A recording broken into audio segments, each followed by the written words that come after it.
to Tech workshop of the semester. Today we will be building a to-do list using CSS, HTML, and JavaScript. And as always, it's me and our projects chair, Vanessa, that will be doing the presentation today. But before we get started, we have a few quick announcements, just like we always do from ACM. So first of all, member dues. If you are not a paying member already, you might want to consider it because it is $20 a semester and you'll get the t-shirt that we have coming out. We're currently finalizing the design, and so we're really excited about it. But also as a paying member, you will be eligible for our drawings. We've been doing a lot of giveaways lately.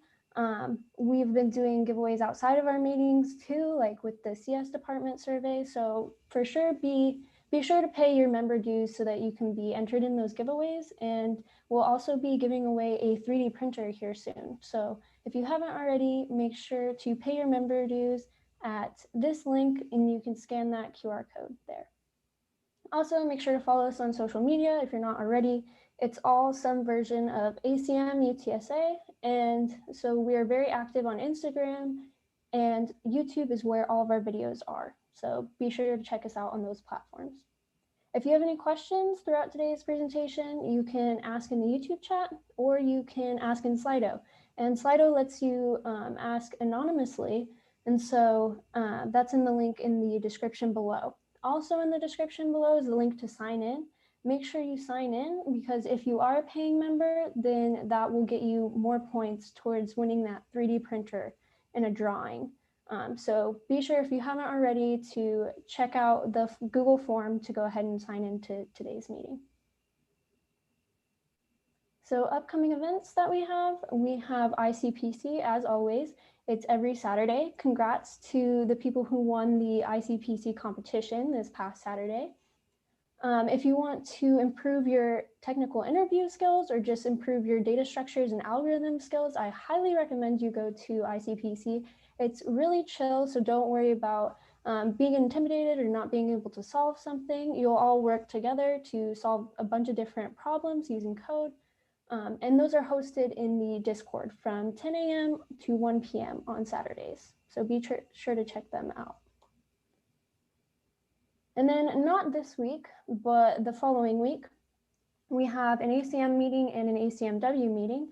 Both are going to be featuring BLLC. Tuesday, November 17th at 5:15 p.m. They will be talking about cybersecurity, so be sure to tune into that. And then on Wednesday, the 18th, they will be talking about data analytics. So be sure to check those out. We live stream to YouTube, and there also may be an option to join a Zoom room. So be on the lookout for those flyers and those announcements.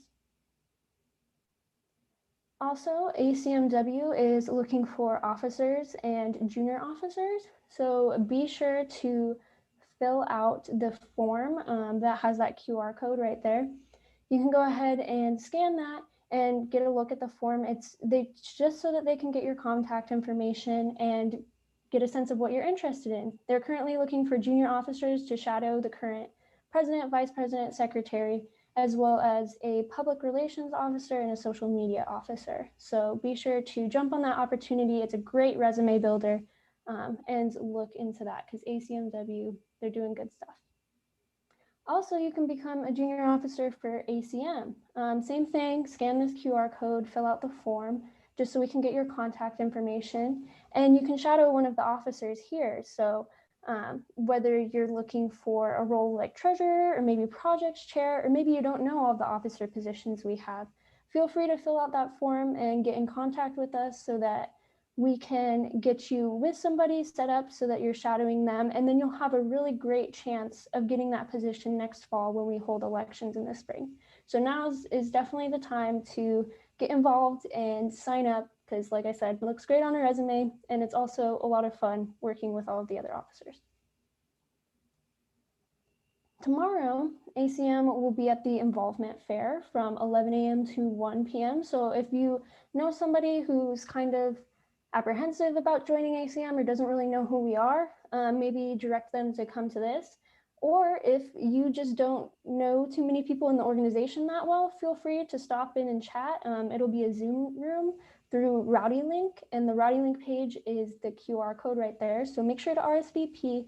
And if you can, just drop in and say hi. We would love to get to talk to you. I know I'll be there for the majority of the time. And then also our president, Chris, will be there, as well as some other officers. So feel free to come say hi and just chat with us.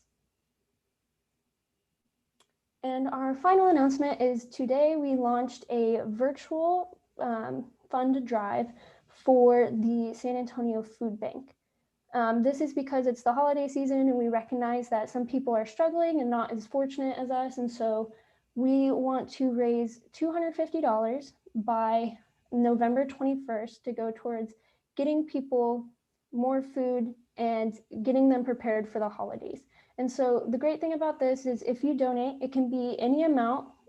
We don't want you to feel like you can't donate just because there are buttons on there that say $25.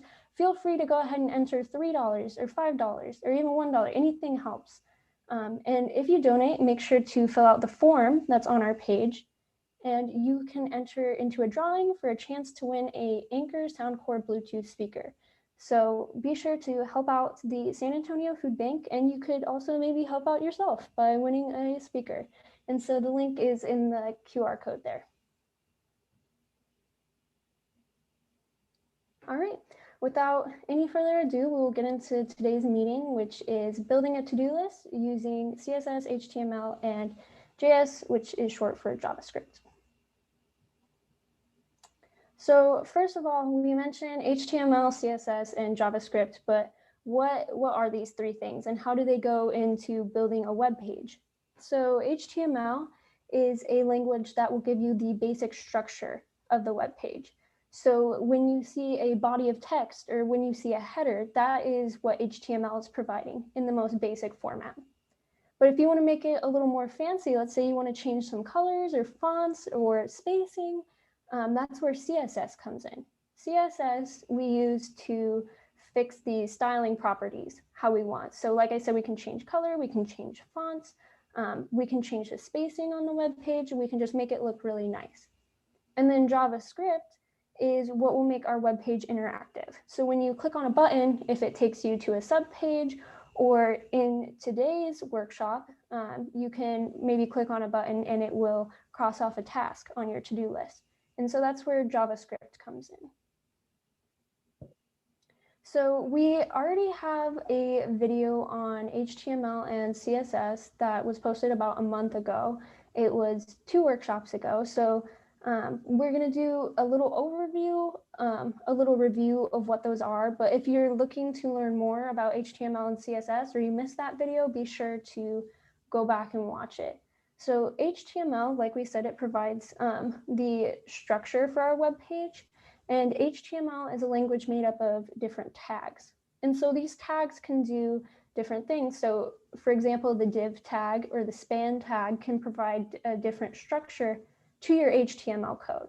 So div just really separates out your code, and span does the same thing as it organizes it and it categorizes it.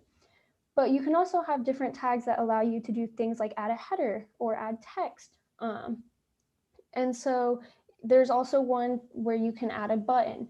And so the setup for these tags is you will have these brackets and then your tag name. So here's our div tag.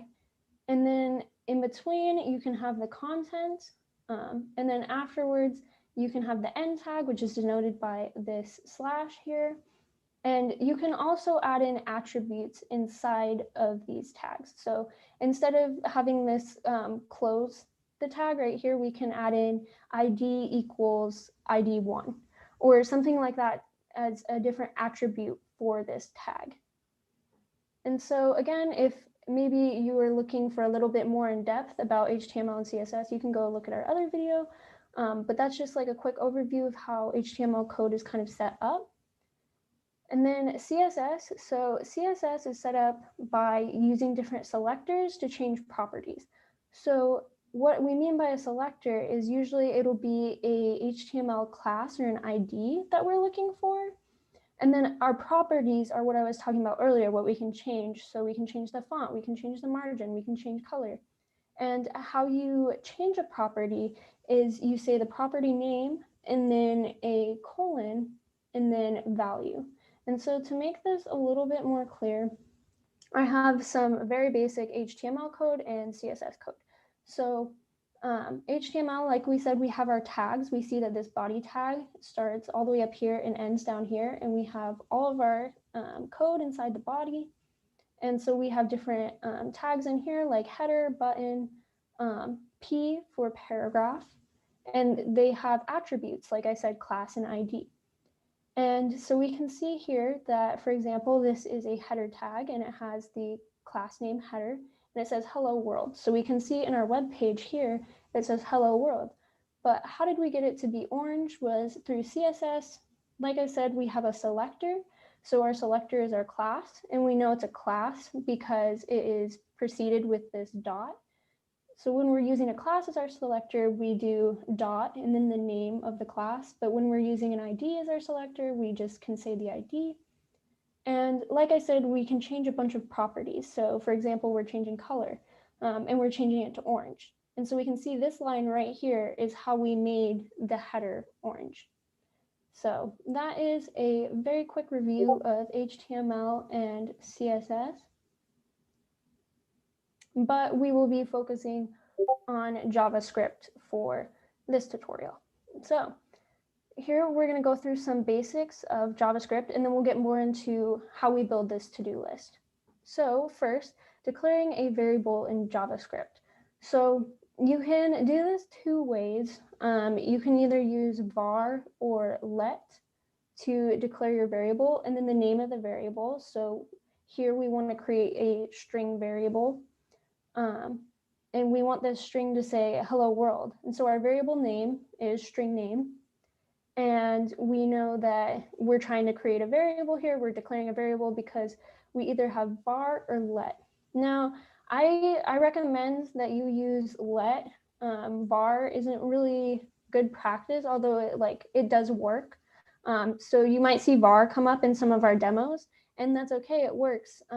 But try to get in the habit of using let. And then the other type of variable you can create is a constant. So that means if we don't want this string to change at all, if we want it to always say hello world, then instead of using var or let, we declare it with const. Right, and so now we're going to get into what an object is in JavaScript and how to define it. So again, we can define our objects very similarly to how we define variables. But what you'll notice is that we still use let or var and then the name, but we have all of these different variables inside of this object. So our variable that goes inside of the object is followed by a colon and then the value for that variable. So for example, if we have an object that's a student, some things that might go with students are IDs or a major. So we have a variable labeled ID, and then we have a 4-digit ID. In this case, the student's ID is 0000. And then we also have a string, which is called major. And if we want to change the value of one of these variables inside the object, we can use that. We can do that by using dot notation. So if we say student.major and we set it equal to biology, it'll change the string from math to biology. Another way we can do this is by using square brackets and the name of the variable inside the square brackets, and it works just the same. All right, and then functions in JavaScript. So if we want to use a function or we want to declare a function, we have to start out by using this keyword function. And then we have our function name and the parameters. So just like most other languages. So this is a sum function. It will declare this variable sum and set it equal to our parameters, which are num1, num2. And then if you want to return something from that function, you just use the keyword return and then whatever value you want to return. So functions in JavaScript are Pretty much like a lot of other coding languages, just make sure you have this keyword function in there. All right, arrays in JavaScript. So if you want to use an array, you can declare and initialize it using a statement that looks like this. So again, we have let, which will let us create this variable, and our variable is called myArray. And then we are initializing it using these square brackets and all of the values that we want to have in the array separated by a comma. So this is what our array looks like. It'll contain 10, 20, and 30. But what if we want to access an element in it and change it? It's similar to a lot of other languages in that it's just the array name. And inside the brackets is the index. So remember, we always start at 0. So it's index 0, 1, 2. So we'll be changing 30. And yeah, we'll be changing it to the value 50. So after we execute this line of code, your array will now contain 10, 20, and 50 instead of 30. All right, so that was kind of some of the basic overview of JavaScript just as a language itself, declaring variables, how to use objects, how to use functions, how to use arrays. But now we're going to kind of gear more towards JavaScript for what it's meant to do, which is web development. So to have JavaScript for web development, what you can do is you can create, like how we did with HTML and CSS, is you can create a different JavaScript file, or you can have that JavaScript code inside of your HTML file. But either way, you need to indicate to your HTML file that you have some JavaScript code that you want this web page to use. And so what you can do is you can use the script tag. So if you use this script tag, then everything that's in between this start tag and this end tag is what's going to be JavaScript code. Or else if you just have it like this and we have the attribute source, and then we have the file path to the JavaScript file, then it'll know to go looking at the JavaScript file for all of the code that's going to make our website interactive. So like I said, you can do it two ways. You can have this attribute source, or you can just hit enter in between these two tags, which is what you'll see from us later in our demo. And you can just insert all of your JavaScript code in there. And so it's important that these script tags go at the bottom of the body of HTML tags and HTML code, because if it's at the top, then you might get stuck where your program is trying to go through and compile and run all of this JavaScript code. And so it means that your website has no structure and your website has no style. So you might be looking at a blank page while all of this JavaScript code is trying to run, just even for a moment, or if you have a lot of JavaScript code and a lot of processing to do there. But it's important that you have the JavaScript at the bottom. That way we avoid that. We do the HTML and the CSS first so that we can see our basic structure of our website, and we can see that, hey, it's a website, it looks pretty, something shows up. That way we're not left wondering where our website is at. So make sure you use this script tag towards the bottom of the HTML document. All right. So in JavaScript, in any language really, we're always looking at how we can get information from our user, and then also how we can display information. So it's a little bit different since we're working with websites. There's not necessarily just like a print statement. Like you want to put something into the HTML code so that it will display on the website. And so how we can do this is using JavaScript. We can go into whatever our HTML document is, and we can search for a specific ID or a specific class. In this instance, we're using a method to search by an ID. And so we're searching for this an ID, and then we'll go into the HTML code there, and we'll say that we want to add our first variable and second variable, and then the sum of those two variables, we want to inject that into our HTML code where we find an ID with the tags.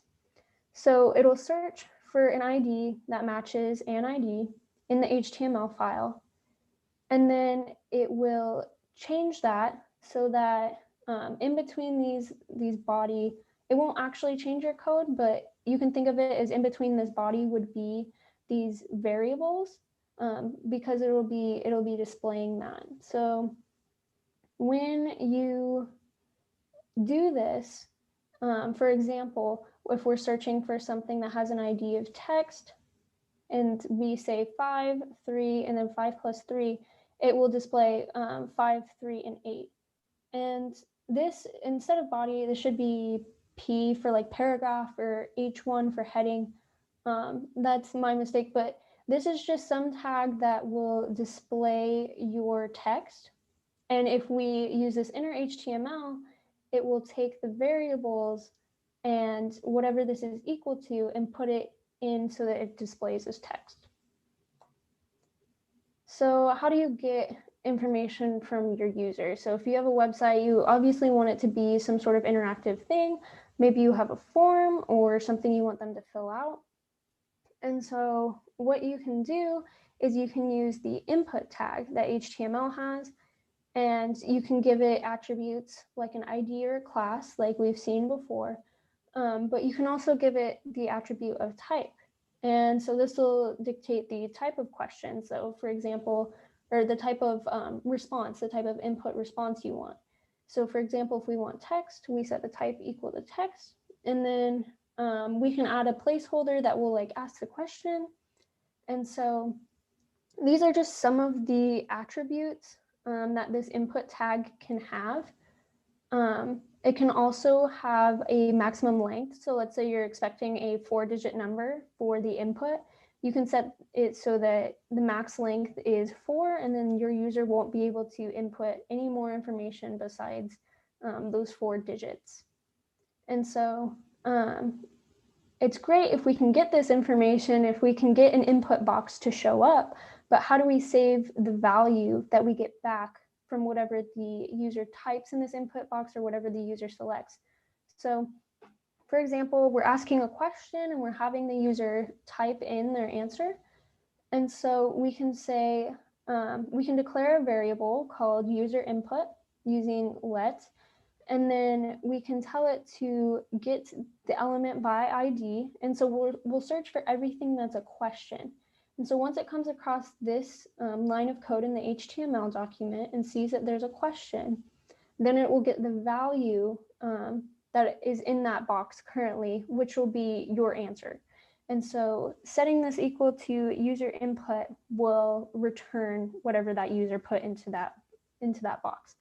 Similarly, let's say we don't have an ID and maybe we want to get or search for what our questions are by the class. We can use this dot notation. Like I said earlier, classes have like a dot in front of them. And instead of get element by ID, our method will be query selector. And again, we set it equal to user input, and that's how we can get information that is coming into our web page. All right. Another way we can get information is using prompt. So prompt is a method that is built in, and it takes one parameter, which is the string of the question you want to ask, and then it's super easy. It'll show up with a pop-up for your user, and it'll say, what do you want to get done? And then it'll let them type it in. And as long as you set it equal to some variable, then you can save what the user types into your web page. All right, so now we're going to get very specific to this to-do list. And so I want to take kind of a step back and see the bigger picture of what's going on when we're adding all of these HTML elements and our web page has loaded. So when the web page loads, what it does is it creates a document object model. And so this is what that would look like, where it's basically a tree of different objects. So in this case, our objects are our document. This is referring to our HTML document. And then it says it has different HTML elements like a header, title. It also has some attributes here. And so each one of these objects, when you hear Vanessa in her demo talk about nodes, each one of these objects is referred to as a node. So this box that says text is HTML code, but it's referred to as a node. This is an HTML element that's a title, but it's referred to as a node. And so why are these nodes and why is this document object model important? It's important because it lets JavaScript make changes to the page when it's already up and running. So you can add, change, delete things on your web page that you've created with your HTML or your CSS code. And you can do that because it's creating this DOM that we can use JavaScript with. And so when in Vanessa's demo, she'll add an item to the to-do list, what we're really doing is adding a new object that we're calling node to the DOM. And so the DOM also comes with methods. Some of them you've already seen. So we talked about get element by ID. It's going through this document and it's searching for any of these elements that have the ID my input, and then it's getting the value. And so hopefully that makes a little bit more sense now where this method comes from, is it's searching this entire document that we've created once the web page loads for the different HTML element attributes. In this case, it'll search for the attribute ID, which is set equal to my input. So anything that says my input, it'll return that.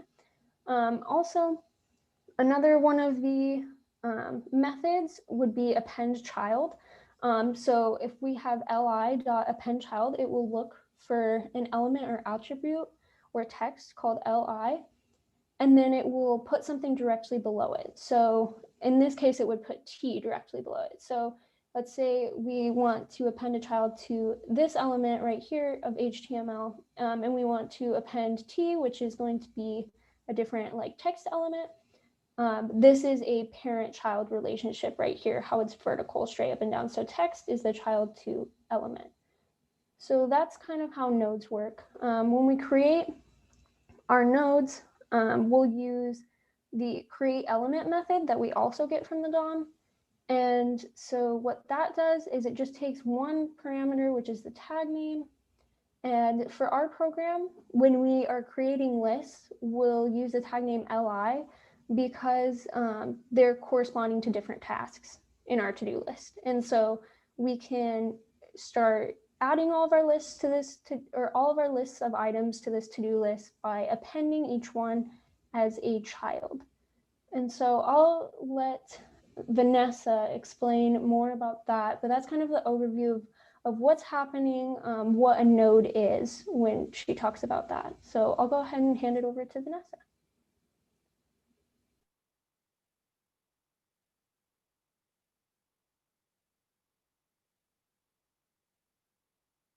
About how we will use this in our demo in a little bit.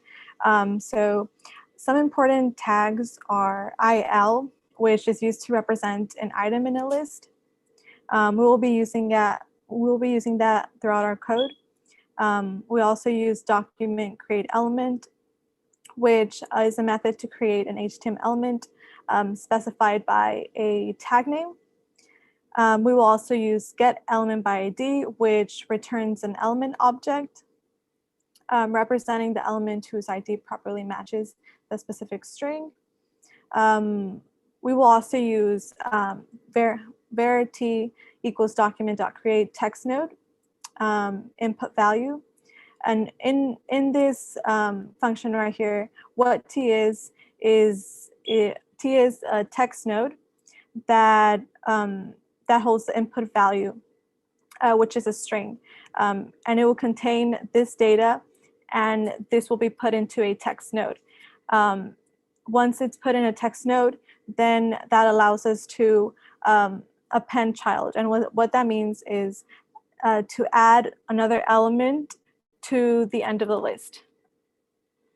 And append child is really important for our demo because in our to-do list, we will be adding multiple tasks. So this function is what allows us to keep on adding tasks and displaying them in that order, one under the other.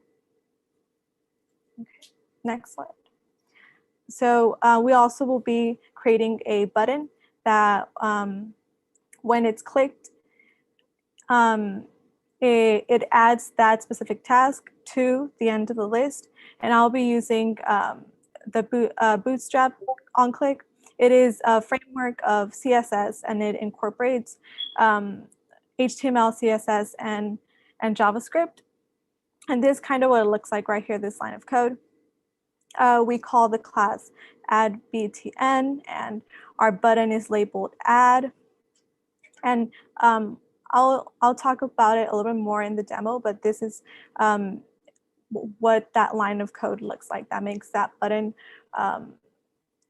possible. Also, I thought it was important to add a line through once you feel like you have completed that task in your to-do list. I thought it was important to incorporate a line across to mark it as complete.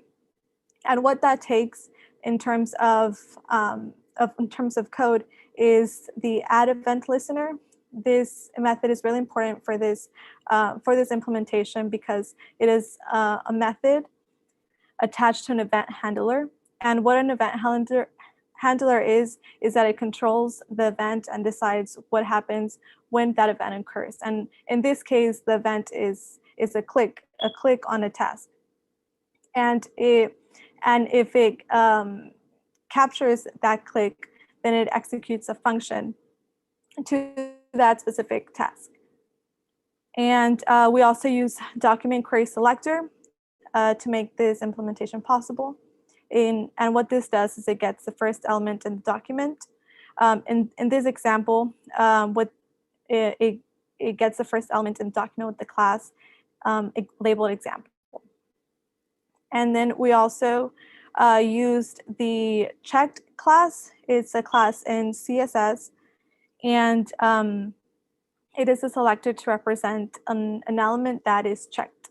In this case, it will be a task that is checked.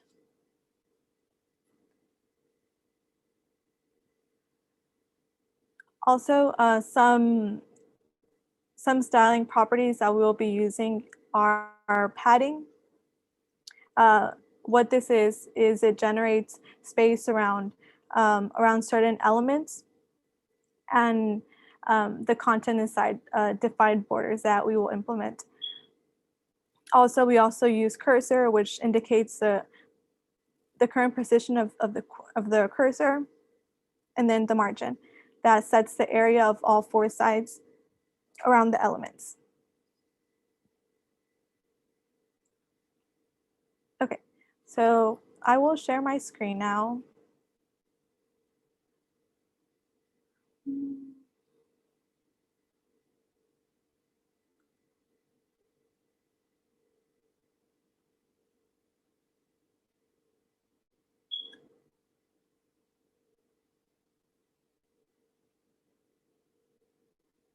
Okay, so I have created this file right now. I have not saved it yet, but we will do so once we're ready to see our results in the live server.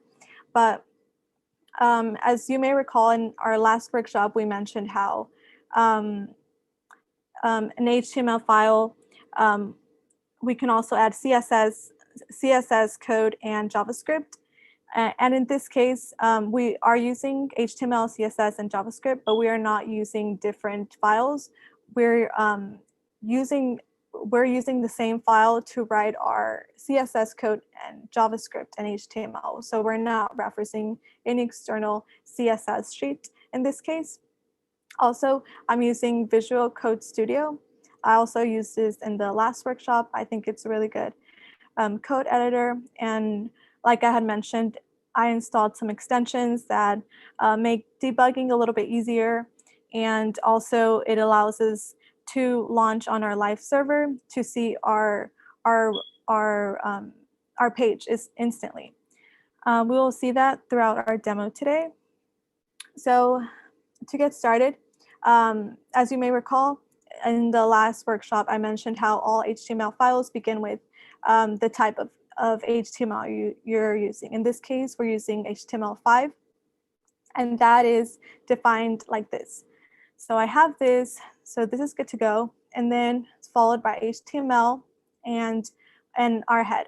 And if you remember in the last workshop, I mentioned how if we're not referencing an external CSS file, all the CSS has to be done within our head. So that's what we're going to do today.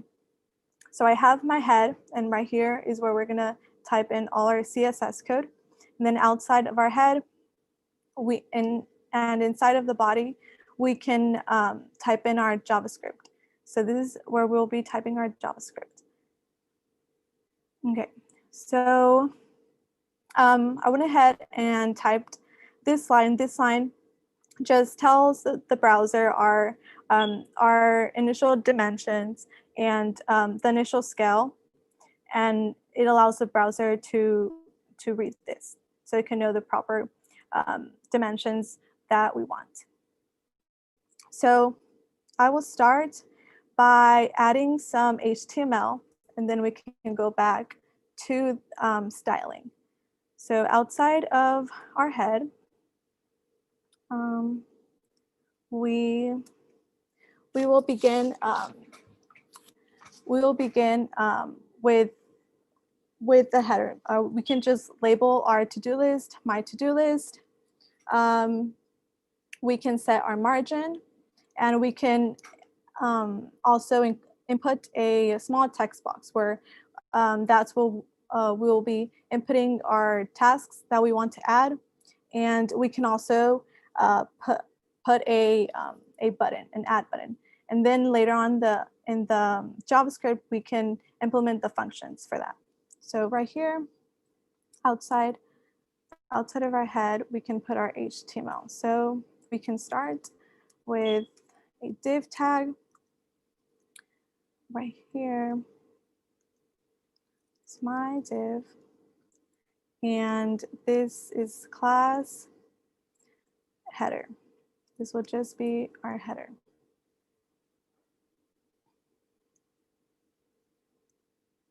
Okay. So our header 2, this will be style, and we can set our margin to 5 pixels.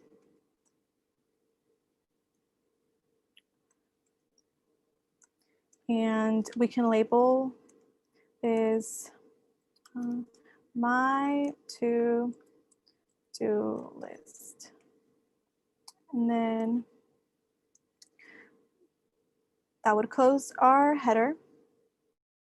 And then we want a box so that we can input our typing. So this will be of text. This will be text.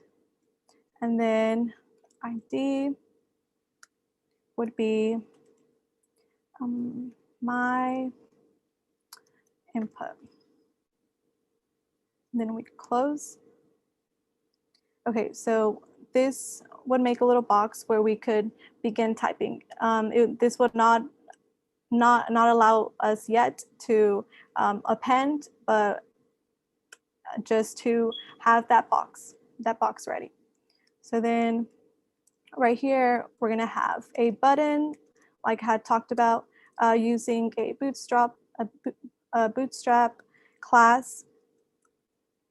And this will allow us to have a button to add new element. And our class is from Bootstrap, add btn, and close, add. Okay, so we have our button, and then we can go ahead and close this div. Because I have the extension, it adds a closing tag if I open one. And then, so we have our HTML. Now we can go ahead and style what we just typed. So we can do this up here inside of our header. So like Janelle mentioned, we access the header by typing .header, and we specify what we want, what styling properties we want, background color, and we can do maybe light gray. And then our padding, we can say 30 pixels by 40.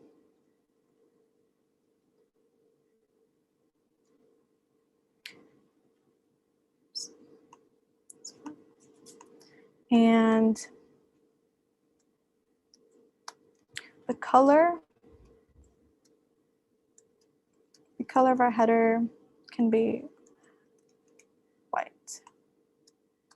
And we want the text align. We want the text align to be centered. Centered.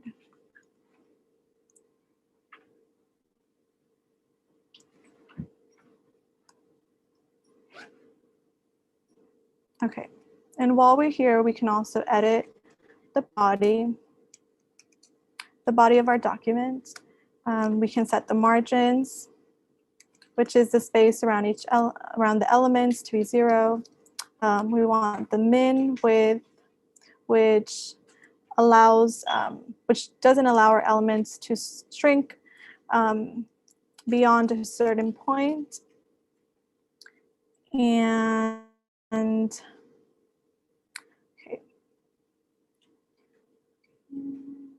okay, let's save this for now. Let's see what, we're not done yet, but let's see what this gives us.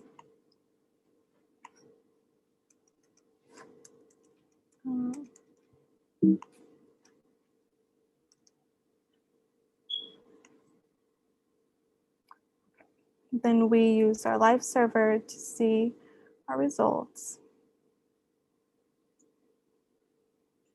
Okay, as you can see, this is not very well edited. We can't add our tasks yet, but we have our header and we have our button and we have our text box. Now we can go ahead and, yes? So I'm assuming you pulled up the live server. We can't see the live server. Oh.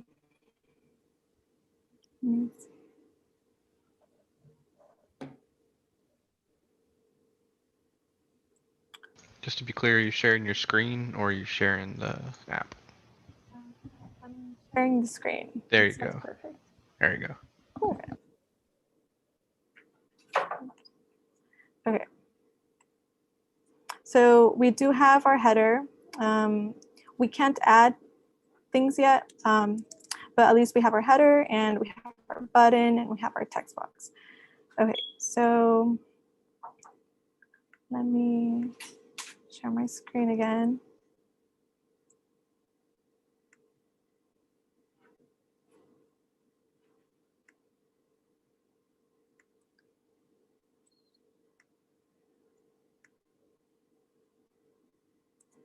Can you see my screen yet or no? I don't think so, right? Right, it's still on the to-do list. Yeah.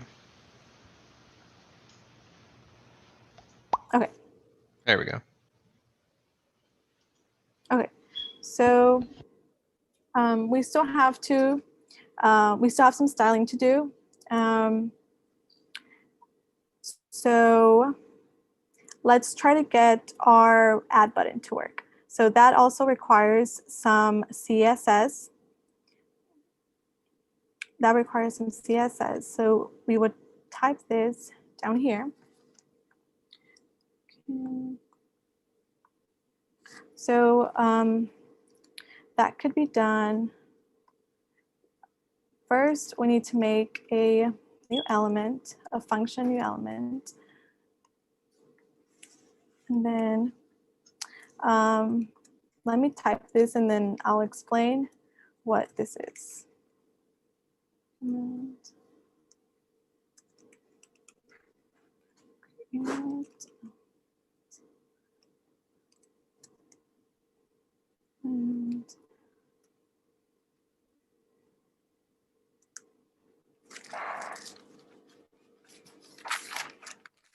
Okay, so what I just did right here is I created a new element node called li, and this element is going to be our list. So now we have to make another variable. This is going to be our input value, and we're going to use document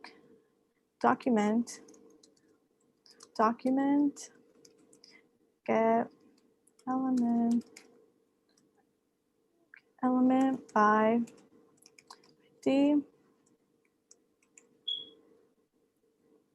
because we're trying to get our information from our box.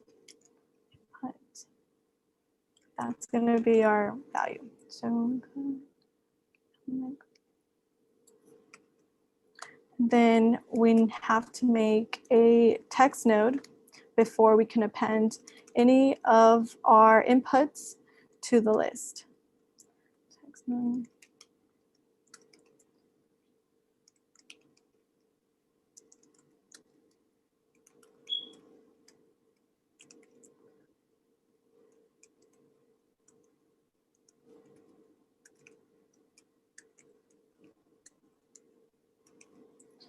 Value.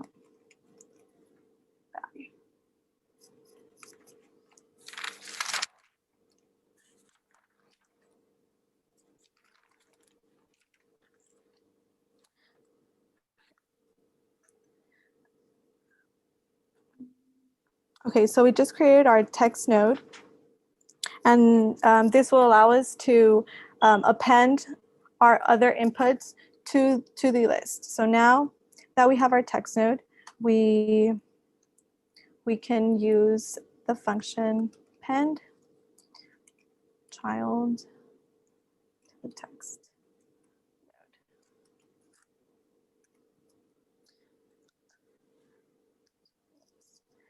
node. And we use document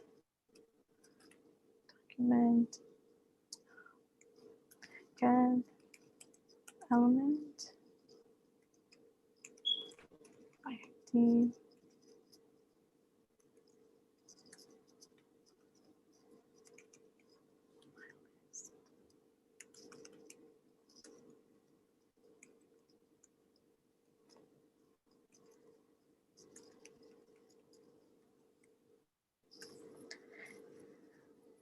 Okay, so then finally we appended the li node to the list so that the items in the list can display one after the other.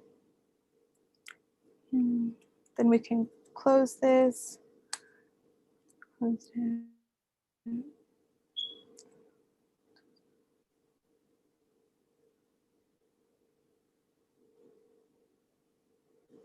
Okay. Let's see if this gives us any new results or if we have to keep styling.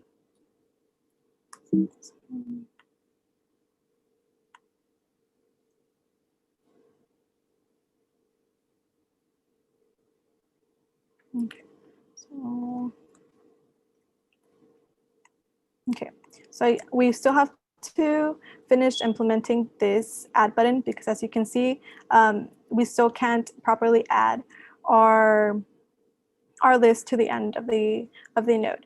So let's go back to our code.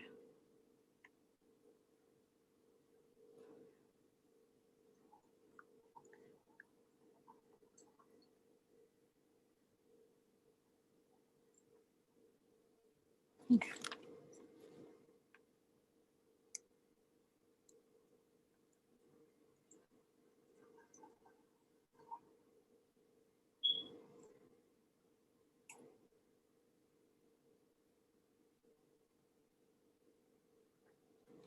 Okay. Let's style the items in the list. So we want the list of elements to have margin 0, the padding to also be 0 in this case. We want the items in the list to have the cursor as pointer. So we can cursor, pointer, and we want the position to be relative.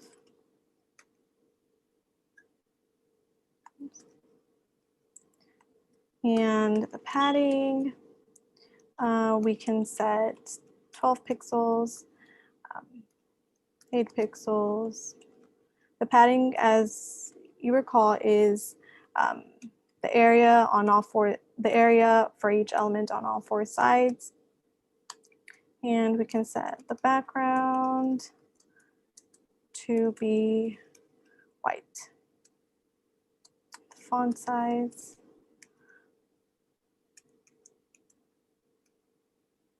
font size 18 pixels.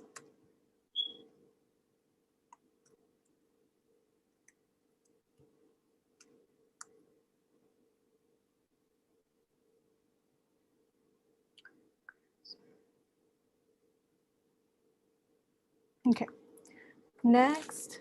Let's see.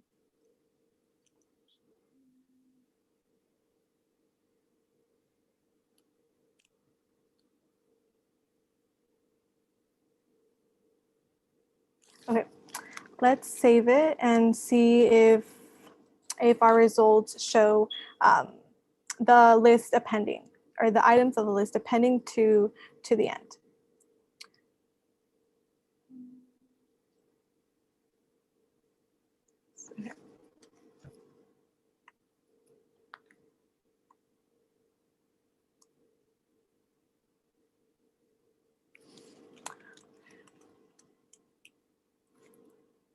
Okay, for some reason it's not working, so give me 1 minute to try to debug. Let's see.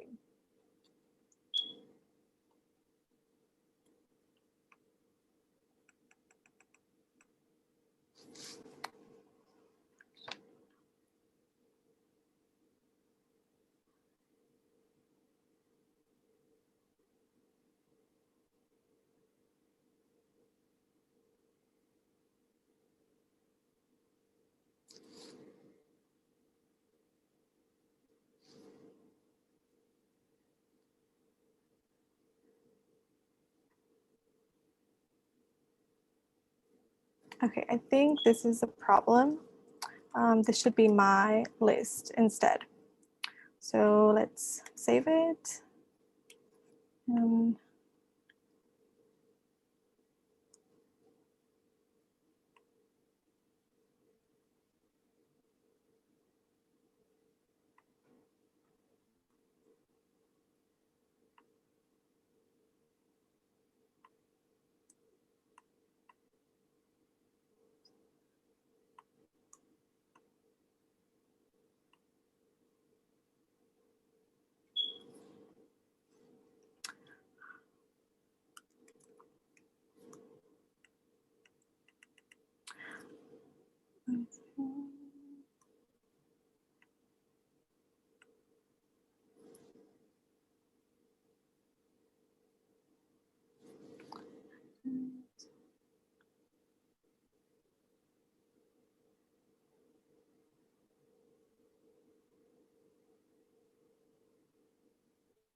Okay, I think it's just something small, but I can continue explaining how I would implement the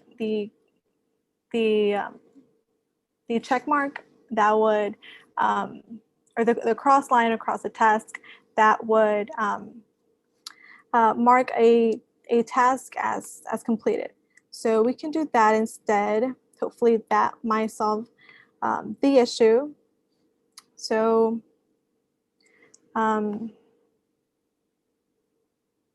okay, so this would go inside the script, and so var, we would use var list and document query selector.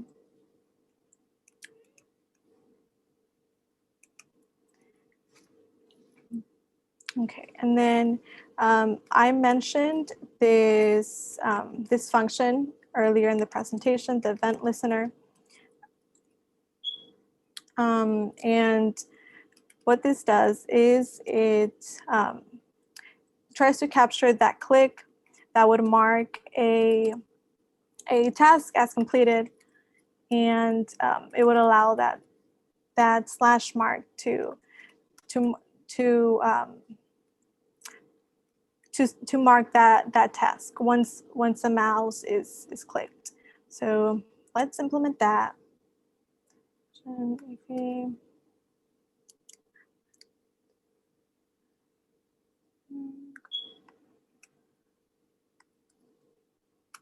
so we would need to use an if statement and target tag name equals.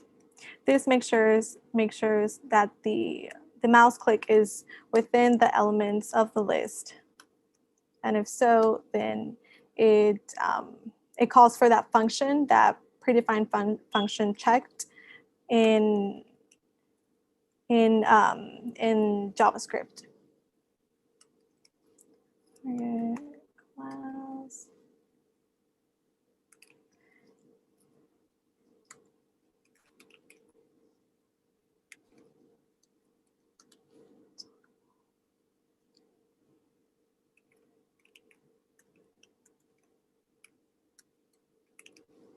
Checked.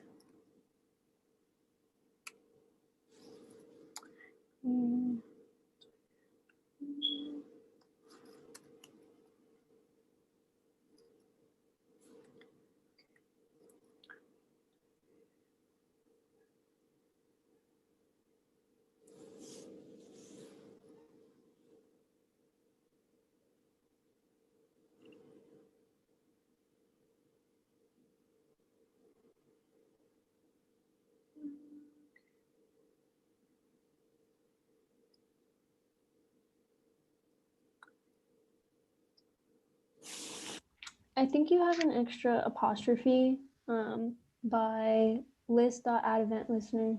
Yeah. Okay, thank you.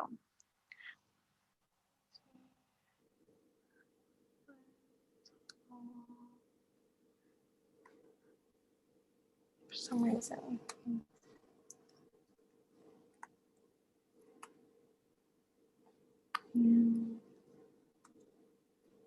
If not, we just false, and that closes that function.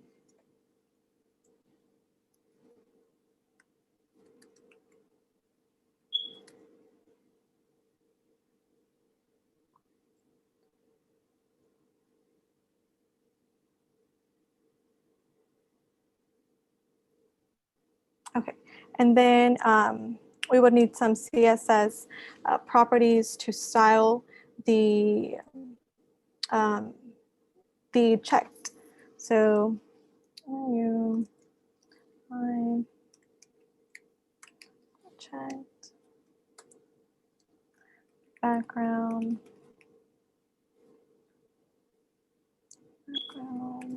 to gray.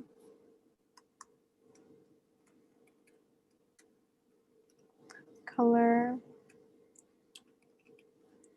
white.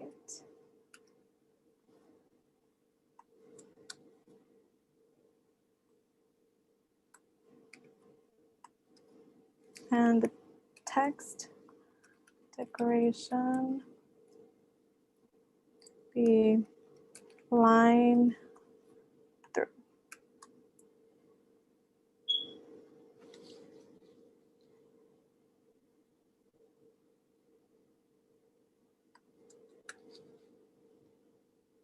Okay, so this function, we just styled it a little bit more and included the text decoration, which is line through. That would add that line through that task to mark it as complete. Let's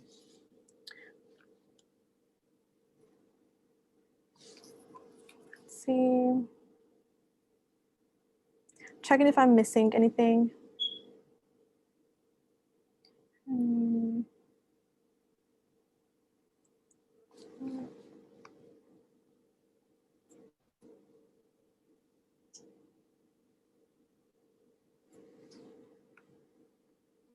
Let's see.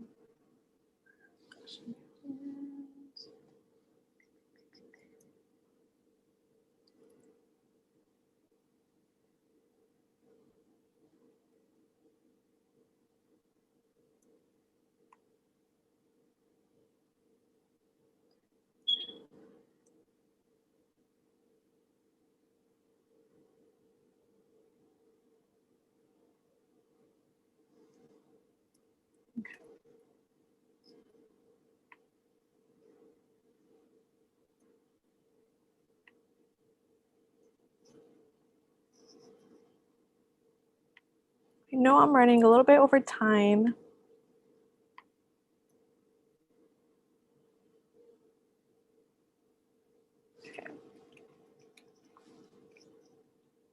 Okay, because I knew I was going to run into some issue, I do have another one typed right here, just in case I would run into an issue, which I did pretty much the same thing. I made the new element function, which allowed us to append the new tasks. I had the event listener.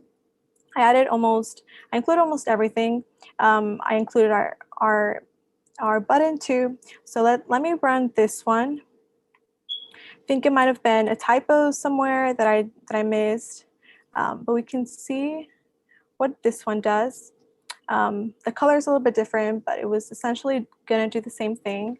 So let's type in a task here. So get, so we can say by X.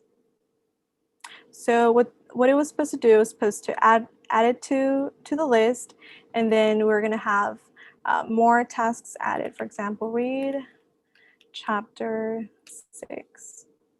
And it was supposed to append properly. But like I said, I think I might have had a typo somewhere that I missed. But our check mark that we implemented together, or our line through, was supposed to cross out that task. Once it was clicked, we had our function, our event listener, to capture that click and make that line through on that item. So that's what it was supposed to do. And also, I didn't implement it on the demo, but on this one, I did have the odd items on the list had a different color, just to make it easier for the eye to read. And that's about it. So we did use, like I said, Visual Code Studio, which is a good code editor, and it has a lot of extensions that made the syntax a lot easier to implement. So I suggest for you to check it out. Me and Janelle also used W3 Schools, which is an online resource that has a lot of other JavaScript, CSS, and HTML properties to learn, and it's very step-by-step. They have a lot of tutorials that you can go in and try on your own. So other than that, I think this is a good stopping point unless Janelle has any final remarks to make or comments. Yeah, I was just going to say I have a slide with all of the upcoming events that we can put up for everybody. Let's see.